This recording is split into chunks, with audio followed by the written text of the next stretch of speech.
नमस्कार साथियों, आज आपसे हम आपके प्रिय चैनल मीडिया गुरु पर बात करेंगे ब्रिक्स सम्मेलन 2023 पर और इसके निहितार्थ निकालेंगे कि ब्रिक्स है क्या। ब्रिक्स जो आज ब्रिक्स है, इसकी परिकल्पना ब्रिक के रूप में की गई थी। ब्रिक अर्थात BRIC, ब्राजील, रूस, इंडिया, चीन। ब्रिक की परिकल्पना गोल्डमैन सैक्स के अर्थशास्त्री जिम ओनिल ने 2001 में किया था। उनका मानना था कि ये चारों देश विश्व अर्थव्यवस्था को नई दिशा दे रहे हैं और अगर एक साथ जुड़ जाएं तो विश्व जो है बहुपक्षवाद की तरफ आगे बढ़ेगा। इसके बारे में 2006 में इसके विदेश मंत्रियों ने बैठक की। 2009 में इसका पहला सम्मेलन हुआ ब्रिक का। 2010 में साउथ अफ्रीका के जुड़ने से ये ब्रिक्स हो गया, यानी लास्ट में यस जुड़ गया। देखिए BRICS, साउथ अफ्रीका बन गया। ब्रिक्स क्यों महत्वपूर्ण है? क्योंकि दुनिया की 41% आबादी ब्रिक्स देशों में रहती है, जो वैश्विक GDP का 24% कवर करती है ये, तथा व्यापार का इसका जो बढ़त है वो 16% है पूरे विश्व का। ब्रिक्स का मुख्यालय शंघाई में है। ब्रिक की पहली शिखर बैठक 2009 में हुई थी, लेकिन ब्रिक्स की 2010 में, क्योंकि 9 में जुड़ता ही है वो। अभी हाल में अगस्त महीने में सी 22 से 24 अगस्त के बीच में 15वां शिखर सम्मेलन साउथ अफ्रीका के जोहान्सबर्ग में हुआ और इस सम्मेलन की खास बात रही कि इसमें 6 नए देश सऊदी अरब, ईरान, संयुक्त अरब अमीरात UAE, मिस्र, इथियोपिया तथा अर्जेंटीना ब्रिक्स में शामिल होने के लिए इन्हें निमंत्रण दिया गया। इनकी सदस्यता 1 जनवरी 2024 से मानी जाएगी, यानी 15वें शिखर सम्मेलन में ये निर्णय लिया गया। ब्रिक्स देशों ने निर्णय लिया इसका विस्तार किया जाए। 40 और देश ग्लोबल साउथ के विकास को बढ़ावा देने वाले ब्रिक्स समूह में शामिल होना चाहते हैं। लोगों ने अप्लाई किया है। बात आती है विश्व राजनीति में और भारत पर इस विस्तार का क्या प्रभाव होने वाला है। क्या विश्व राजनीति में जो पश्चिम की बढ़त है, पश्चिम की अपनी एक धाक है, क्या उसे ग्लोबल साउथ के रूप में ब्रिक्स कम कर पाएगा? ब्रिक्स में ही दो देशों का अपना तनाव है।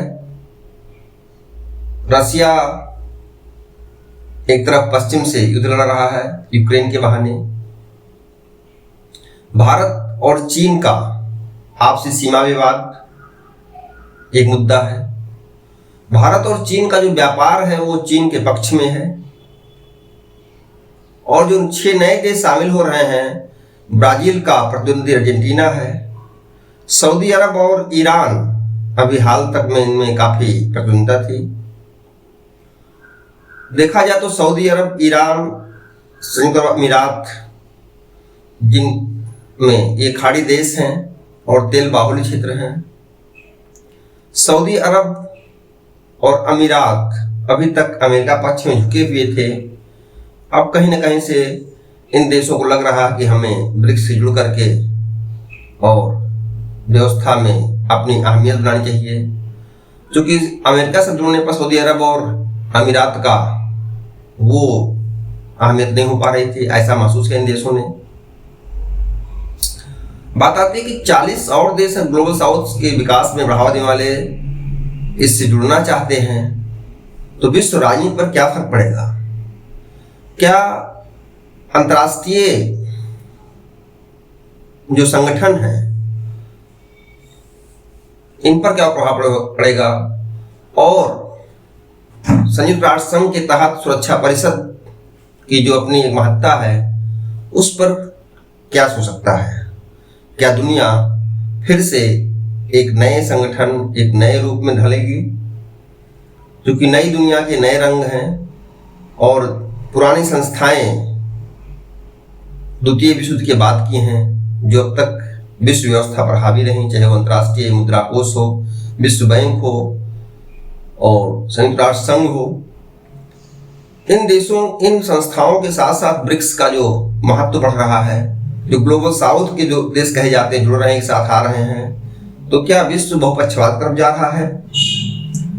भारत के विशेषज्ञ जो चीन राजनीति पर नजर रखते हैं, ब्रह्मचिलानी का मानना है कि भारत और चीन के साथ संबंध में तनाव हो सकता है, तनाव बढ़ सकता है, जो भारत के पक्ष में नहीं कहा जा सकता, क्योंकि चीन जिस तरह से खाड़ी देशों में और अफ्रीकी देशों में अपनी बढ़त बना रहा है, भारत क्या कर सकता है इस मुद्दे पर।